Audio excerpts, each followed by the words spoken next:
OTT, IPTV সহ বিভিন্ন অ্যাপের মাধ্যমে দেশি বিদেশি টিভি চ্যানেল সরাসরি সম্প্রচার বন্ধের দাবি জানিয়েছে কেবল টিভি সেবাদাতাদের সংগঠন কোয়াপ।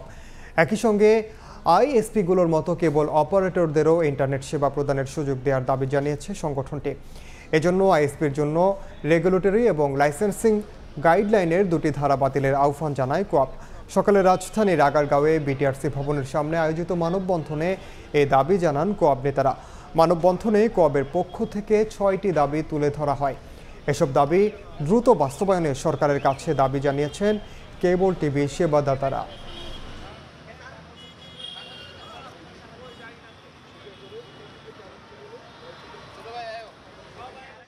আমাদেরকে বিটিআরসি থেকে আইএসপি লাইসেন্স দেওয়ার ব্যাপারে বিধিনিষেধ জারি করা হয়েছে এবং আমরা যারা লাইসেন্স নিয়ে ব্যবসা করছি তাদেরকেও যেন আমরা ব্যবসা করতে না পারি সেই ব্যাপারে বিভিন্ন সময়ে আমাদেরকে জরিমানা করা হয়েছে।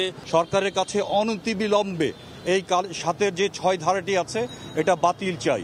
সেই সাথে আমাদের আরও কিছু দাবি দেওয়া আছে যে ওটিটি, আইপিটিভি এবং বিভিন্ন অ্যাপসের মাধ্যমে অবৈধভাবে দেশি বিদেশি বিভিন্ন চ্যানেল প্রদর্শন করা হচ্ছে, যেটা নাকি আমাদের এই ব্যবসাটাকে ধ্বংস করে দিচ্ছে।